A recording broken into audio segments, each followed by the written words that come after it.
friends, it's Katie Steinberg here with this past week's message from Missing Peace. It will be no surprise to you that last week was Easter, and we had a really fun and full one at Missing Peace, and you'll hear more about that in a minute. I want to let you know that this week coming up, we'll be doing Tai Chi in the park at Fortunato Park, which is at the corner of John Anderson and Granada, right on the other side of the bridge. So you're invited to be a part of that. And then the following week is Sunday Soul Brunch. So we'll be at Ormond Brewing Company. We have The Jam playing. We'll have some great food. I happen to know for a fact that chicken and biscuits is on the menu, which is going to be awesome. And tickets are $15 a piece, which you can get at ormondsmissingpeace.com or at our Facebook page. But without further ado, here is our Easter message from Missing Peace. I start with a welcome, and I don't always do that here on Facebook, but today we will include it because it kind of flows into everything. So welcome to Missing Peace. We are a nomadic community seeking God through physical activities, cerebral engagements, spiritual practices, and serving opportunities. And we're glad you're here. Then we have a couple of quick announcements, including an invitation to text PEACE to 33222 to keep up with our nomadic community as we gather in all kinds of places all over the county. But Easter was a unique day in the life of Missing Peace. We celebrated sacraments, outward signs of inward grace, and celebrated Easter, arguably the most holy day on the Christian calendar. Now that's a whole lot of churchy type stuff for a group that's generally not real churchy. So I told them in advance that each of the pieces of today's celebration are invitations and not expectations. Please partake where it feels appropriate and not where it doesn't. And know that you can do so without judgment or ostracizing, because this space is intended for all kinds of believers and even unbelievers. I invite you to look on and participate if desired with curiosity in place of any baggage you may bring from past experience with church or sacraments or Easter. If each of us remains curious, wherever we are on the belief spectrum, we just might learn and grow. So welcome all. First-time visitors, long-time attenders, doubters, disciples, atheists, Christians, Jews, married, single, young, old, and any other category you represent that I've unintentionally left out. This is a place where curiosity is valued over conviction, where behaviors are more important than beliefs, where community is valued over uniformity.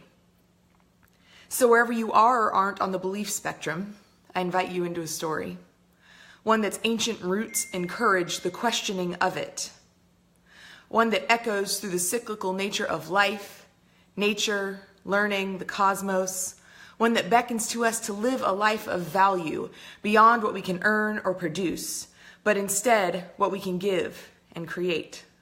One that chooses the people society calls least and begs us to see them as more than they appear to be.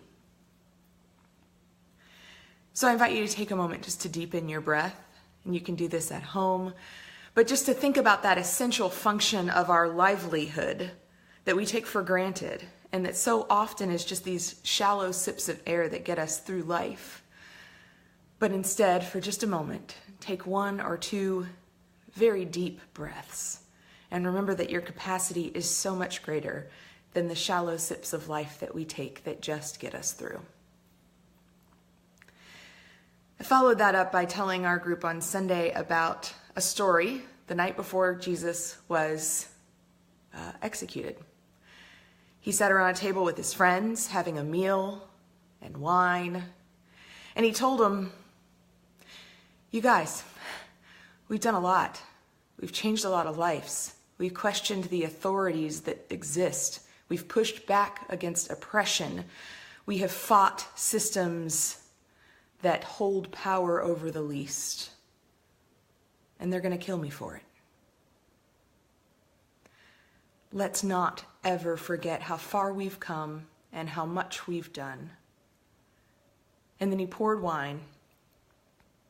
And he said, "Let this cup be a reminder of the blood that will be shed, a reminder of your forgiveness of all your sins, and a reminder of all that we've done, that we might continue to do good in the world, to stand up for the least. And they all drank together. And so did we at Missing Piece.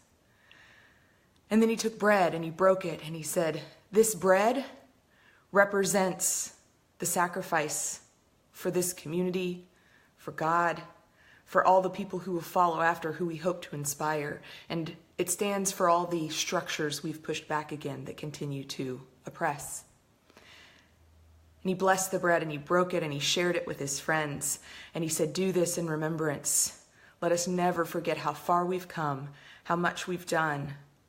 And don't let this death that he is facing be in vain." So that as often as we sit down to a meal, as often as we drink and eat together, may we do so in remembrance of the great sacrifice that Jesus made and all that was accomplished in his life, in the life of those disciples, and hopefully will be accomplished in our lives as each of us stands up for the hopeless and bring hope, for the oppressed and bring freedom, for the least and bring fairness and justice. And that's our setting for the Easter story. A man with a reputation so good and loving and hope-filled that people would keep telling his stories years after his death. And those recorded stories would inspire billions of people over thousands of years. And while it's true that the power of that would lead to corruption and abuse in different forms throughout that time, this is exactly the opposite of what this story is essentially about. Instead, it's about surprising results to unsurprising situations. It's about miracles that are hard, if not impossible, to believe and somehow hold so much hope and truth about who we can be in this world. It's about teaching to live and to be different than the purely logical math of capitalism and efficiency that exclude grace and sacrifice and giving. And it's about how that's all too much to stomach and calls into question all of our systems, and we just want to make it go away. We want it dead and want to feel justified in doing it and get on with our lives.